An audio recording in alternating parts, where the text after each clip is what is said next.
There are people who believe that because they have been walking across your land for years without being stopped, that somehow gives them the right to keep doing it forever.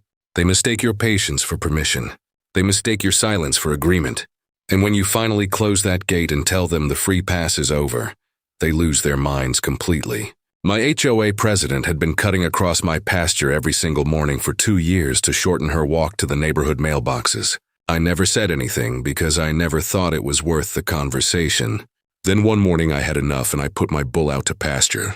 She has not taken that shortcut since, and the conversation that happened between us before she figured out why is one I will never forget.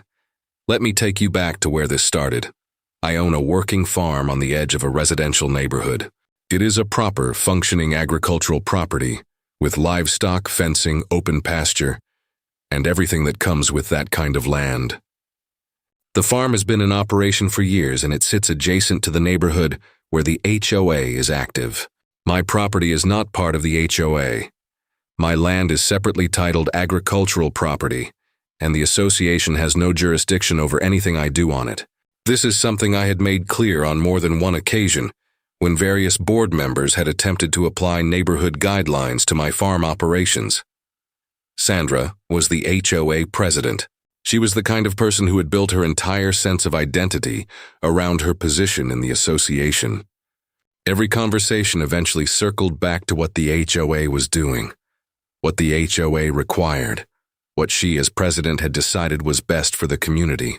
She wore her authority the way some people wear expensive jewelry, constantly and with the clear intention that everyone around her notice it. For as long as I could remember, Sandra had a morning routine. She would leave her house, cut diagonally across the corner of my pasture, through a gap in the fence that had existed before I installed my current fencing system, walk to the neighborhood mailboxes, collect her mail and return the same way. The whole shortcut probably saved her 4 or 5 minutes compared to walking around on the actual road. I had noticed it for a long time, but never made it an issue. The corner of the pasture she crossed was not being actively used, and honestly, I had bigger things to think about every morning than one woman walking across a corner of my land. So I said nothing, and she continued doing it, and that was how things were for a long time. Then 2 things changed. The first was that Sandra, emboldened by years of unchallenged shortcut usage, began bringing other people with her. First, it was just a neighbor she happened to walk with occasionally. Then it became a small, regular group of 3 or 4 residents who had apparently been told by Sandra that cutting through my pasture was a perfectly acceptable thing to do. Without my permission, without any conversation, without a single person in that group ever knocking on my door to ask if it was all right. The second thing that changed was that I had recently moved my bull into that section of the pasture for rotation purposes. His name is Duke, and he is a large, healthy, extremely territorial animal who does not have a friendly attitude towards strangers entering his space. He is not dangerous in the sense of being unmanageable, but he is absolutely not an animal that unknown people should be casually wandering past without warning.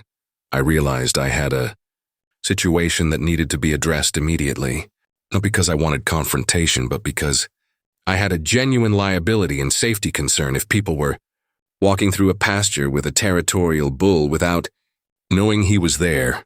I went over to Sandra's house and knocked on her door.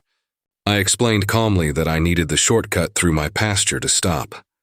I told her that I had recently moved livestock into that section of the property, and that it was no longer safe or appropriate for people to be cutting through. I also mentioned as clearly and directly as I could that my pasture had never been a public right-of-way and that the group walks through my land needed to end regardless of the livestock situation. Sandra looked at me with the expression she reserved for people she felt were being unnecessarily difficult. She told me that people had been walking that route for years and that it had never been a problem before. She told me that the shortcut was convenient for several residents and that blocking it would cause unnecessary inconvenience to the community. I told her again. My land, my livestock, my decision. The shortcut was closed. She told me she would look into whether there were any easement rights that covered that walking path. I told her there were not, and that I was confident of that, but that she was welcome to check. I asked her to please inform everyone who had been using the route that it was no longer available effective. Immediately, she said she would take it under consideration. I walked back to my farm and made my own decision. Sandra had been walking that path for 2 years, and she had just told me she would take my request under consideration, like I had asked her a favor on my own land. I was not going to wait for her consideration. I closed the gap in the fence that afternoon, reinforced the fencing along that entire corner of the pasture, and the following morning I moved Duke out into that section right on schedule. I did not tell Sandra in advance. She had been told the shortcut was closed. What happened on my land after that was my business. The next morning I was up early doing my usual farm work when I heard it. A sharp scream from the direction of the pasture corner, followed by the sound of Duke doing what Duke does when strangers enter his space. Loud, heavy, aggressively unimpressed. I walked over to see what was happening. Sandra was on the outside of the fence. She had apparently approached the gap she always used, found it closed and reinforced, and then attempted to climb over the fence at a different point. She had made it halfway before Duke noticed her, and made his feelings about the situation extremely clear from about 30 feet away. She had reversed her climb considerably faster. Then she had started it and was now standing on the safe side of the fence, looking shaken and furious simultaneously. She saw me walking toward her and immediately started talking. She told me I had no right to block a path that people had been using for years. She told me the fencing change was aggressive and unnecessary. She told me she was going to raise the matter at the next HOA meeting and explore every legal option available to her. I waited until she finished.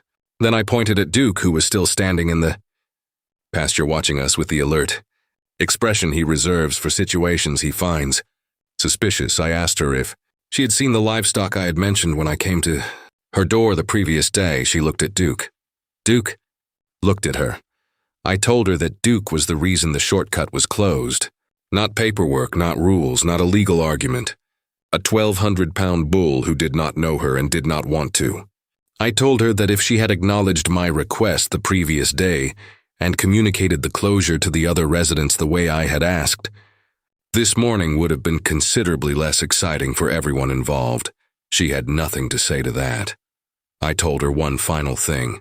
My pasture was private agricultural land. It had never been a right-of-way. No easement existed. I had checked every relevant document before this conversation, and I was completely certain of that. If she wanted to pursue the legal route she had mentioned, I was fully prepared for that conversation.